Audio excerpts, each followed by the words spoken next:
Good morning बच्चों, क्या हाल चाल है। मैं पारस चड्ढा सत्यम पॉलिटेक्निक कॉलेज से आपके ही कॉलेज में बहुत स्वागत है, क्योंकि अब तो हम घर में बैठ के पढ़ रहे हैं। ऑनलाइन क्लासेस आपकी चल रही हैं।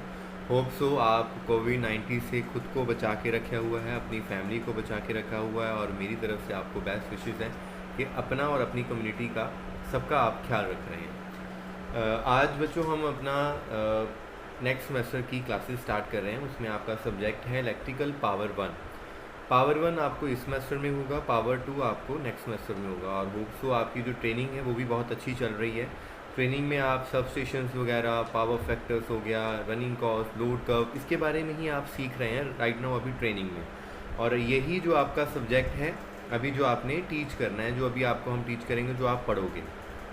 सो इलेक्ट्रिकल पावर वन में आपके टोटल 6 चैप्टर्स होंगे बच्चों।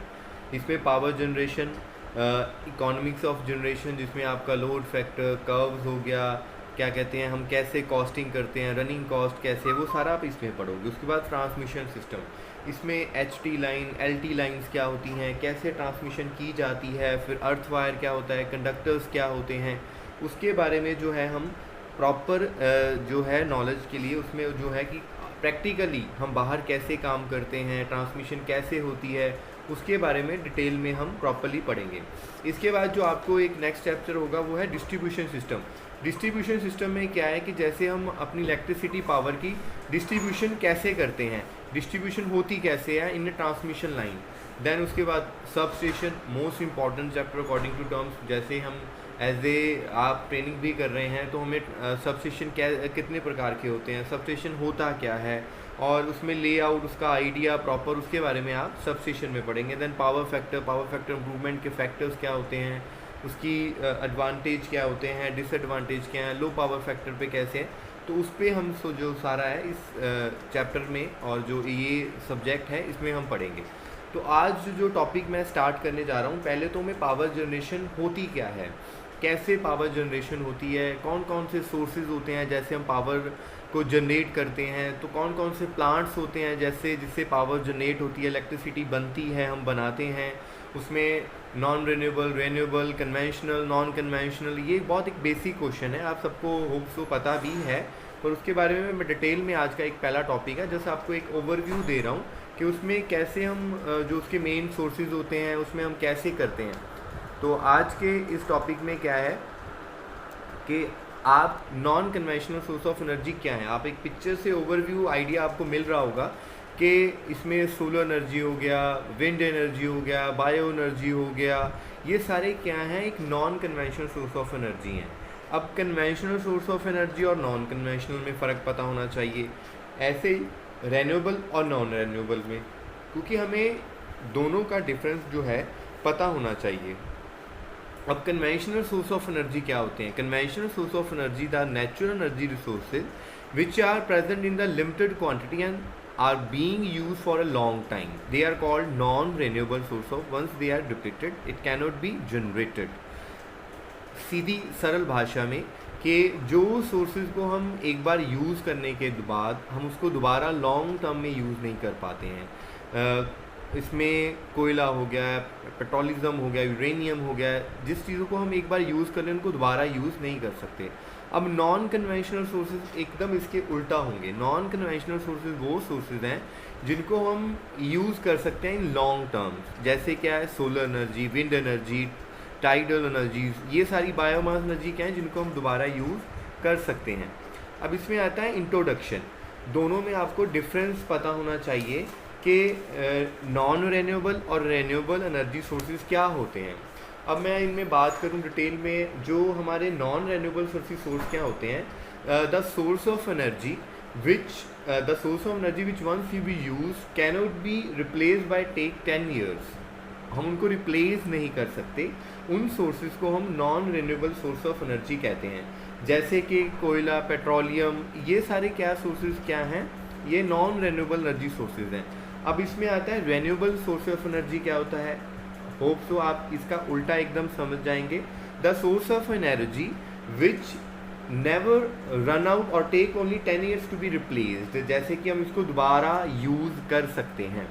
और these sources are called renewable source of energy such as sun, water, wind, waves, biomass, woods, that's etcetera, जो सारे रेन्यूएबल सोर्स ऑफ एनर्जी में आते हैं। इसको हम सारे, और आज के टाइम में क्या है कि हम घरों की छतों पे, कमर्शियल बिल्डिंग्स में आप देख रहे होंगे कि सोलर एनर्जी को कंज्यूम करके हम और उसको इलेक्ट्रिसिटी जनरेट करके अपने कमर्शियल काम के लिए भी यूज़ कर रहे हैं। एक तो ये बहुत चीपेस्ट है, और सबसे बड़ी बात क्या है कि ये एक तरह की फ्री ऑफ कॉस्ट है, जो सबसे बड़ी बात है रेन्यूएबल जो सोर्सेज होते हैं। देन इसमें मेन स्ट्रीम ऑफ टेक्नोलॉजीज इसमें कौन कौन से होते हैं, जिससे हम मेथड्स जिसको हम बोल सकते हैं कि जो renewable sources which are wind, hydro, solar, geothermal और बायो एनर्जी, ये 5 क्राइटेरिया हैं जिसमें हम इसको हम कंसीडर करते हैं। अब इसमें विंड एनर्जी थ्रू, आपको पता है कि विंड्स जो राजस्थान में बहुत हवा तेज चलती है उसके तरह विंड मिल चलती है। देन हम बनाते हैं हाइड्रो पावर प्लांट्स, हमारा क्या कहते हैं भाखड़ा नंगल डैम में बना हुआ है। हमारा जो जो पानी के जो हमारा जो पानी से हम उसको इलेक्ट्रिसिटी जनरेट करने के लिए यूज़ करते हैं, उसमें हम डैम बना के उसका एक पॉन्ड बना के देन उसको स्टोर करके थ्रू हम एक चैनल के लेके आते हैं और वो सीधा स्ट्राइक करता है, फिर वो जनरेट करती है। देन हमने टर्बो जनरेटर उसके साथ अटैच किए होते हैं। देन फिर सोलर एनर्जी, आपको पता है कि आजकल सोलर पैनल्स लगते हैं, और अभी हमारे प्रधानमंत्री जी ने भी एक जो है सोलर पावर प्लांट सबसे बड़ा इन इंडिया वो लॉन्च किया है, ताकि हम उस एनर्जी की तरफ अट्रैक्ट हों। देन आता है जियोथर्मल्स, जो सारे हमारे वेस्टेज होती हैं जो थ्रू ग्राउंड मटेरियल से हम बना के उसको यूज़ करने के लिए हम करते हैं, तो वो सारे चीज़ इसमें आते हैं। देन आपकी स्क्रीन पे शो भी हो रहा होगा कि energy the fuel of life, ये एक सर्कल दिखाया गया है कि जिसके थ्रू हम सारी जो सोर्सेज ऑफ एनर्जीज हैं, जो रेन्यूएबल सोर्सेज हैं, उसको कैसे यूज़ करते हैं। जैसे हाइड्रो पावर एनर्जी, अब पता है कि बारिश पड़ रही है, उसको हमने इकट्ठा किया पॉन्ड में, देन उसको इलेक्ट्रिसिटी बनाने में नहीं है। सोलर जो सन की रेज आती हैं उसके थ्रू। विंड एनर्जी, जो वेव्स बनती हैं, जो टाइड्स बनती हैं, उसके थ्रू। बायोमास एनर्जी, जो सब वेस्ट मटेरियल्स जो है उसके थ्रू हम जो बायोगैस जो होती हैं उसके थ्रू हो गया है। देन ये सोर्स ऑफ एनर्जी हैं। अब विंड एनर्जी क्या है, air flow can be use to run wind turbines. उसमें क्या है, बड़े बड़े आप एक स्क्रीन पे देख रहे होंगे कि टर्बाइंस लग जाती हैं। देन क्या करती हैं ये टर्बाइन, जैसे ही हवा का टर्बाइंस पे जो वो सीधे स्ट्राइक करती हैं, इसके विंग जो होते हैं, तो वो क्या है विंग्स घूमने लग जाते हैं। तो उसको हम किस में यूज़ कर सकते हैं, उसको विंड पावर को इलेक्ट्रिसिटी जनरेट करने में हम यूजली कर सकते हैं। इसमें देखो उन्होंने लिखा भी हुआ है कि wind generated electricity nearly 4% of the global electricity demand in 2015 की मैं बात कर रहा हूँ, एंड नियरली 6.3 क्या कहते हैं उन्होंने नियर विंड पावर कैपेसिटी जो इंस्टॉल की है अपने अकॉर्डिंग टू नॉर्म्स के। और पॉइंट क्या है कि आज के टाइम में विंड एनर्जी हमारी यूजली हम जब जाते हैं जो बड़े बड़े ज़्यादातर राजस्थान एरियाज़ में ये बड़े आराम से इसको हम यूज़ करते हैं। और मॉडर्न यूटिलिटी स्केल पे अगर विंड टर्बाइन की बात की जाए तो around 600 kilowatt to 5 megawatt of rapid power जो है वो although with the turbine to rapid output 1.5 to 3 megawatt जो हम जनरेट कर सकते हैं। देन बात आती है सोलर एनर्जी, ये आजकल मोस्ट कॉमन क्या कहते हैं आप बोल सकते हो। सोलर एनर्जी रेडिएंट लाइट जो है heat from the sun, then using arrange और एवर टेक्नोलॉजी क्या है, वो जो रेज हैं सोलर पैनल पे पड़ती हैं। सोलर पैनल को वो हमने क्या है वो एनर्जी स्टोर करके देन उसको हम आगे फॉरवर्ड कर देते हैं, और वो क्या है जनरेट जो इलेक्ट्रिसिटी है उसके साथ हम एक बैटरी लगा देते हैं। तो बैटरी के साथ क्या इन्वर्टर आ जाता है, और इन्वर्टर का काम है DC टू AC करना, और AC हमें अमूमन कमर्शियल कह लीजिए या कभी हम घरों में भी जो यूज़ करते हैं, या हम बिल्डिंग जो आजकल आप मॉल्स वगैरह में जाते हो या कभी आप फिल्म्स वगैरह देखने जाते हो तो उनकी जो छत होती है, रूफ़ होती है, उस पर आप देखोगे कि कॉमनली जो पैनल उन्होंने फिट किए हैं आज कॉमनली ये यूज़ किया जाता है।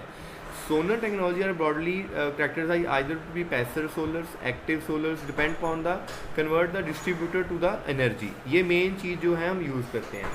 देन इसके बाद आता है बायो एनर्जी। बायो एनर्जी बच्चे आप जानते हो कि जो हम क्या कहते हैं लैंड फील्ड से लाइक ऑल जैसे बायोडीजल हो गया, केमिकल्स हो गया, जो वेस्ट मटेरियल जिससे हम एनर्जी को कन्वर्ट करते हैं। बायोगैस इसमें एक मोस्ट कॉमनली यूज़ होता है, जितने कॉमन एरियाज़ हैं उसमें ये सब चीज़ें बनती हैं तो उसमें हम कॉमनली यूज़ करते हैं। देन क्या है उसके बाद हम इस एनर्जी को भी आजकल कॉमनली गाँव में रिलीजियस एरिया में यूज़ कर लेते हैं। आज का टॉपिक यहीं ख़त्म होता है बच्चे, पर इसके बाद क्या है।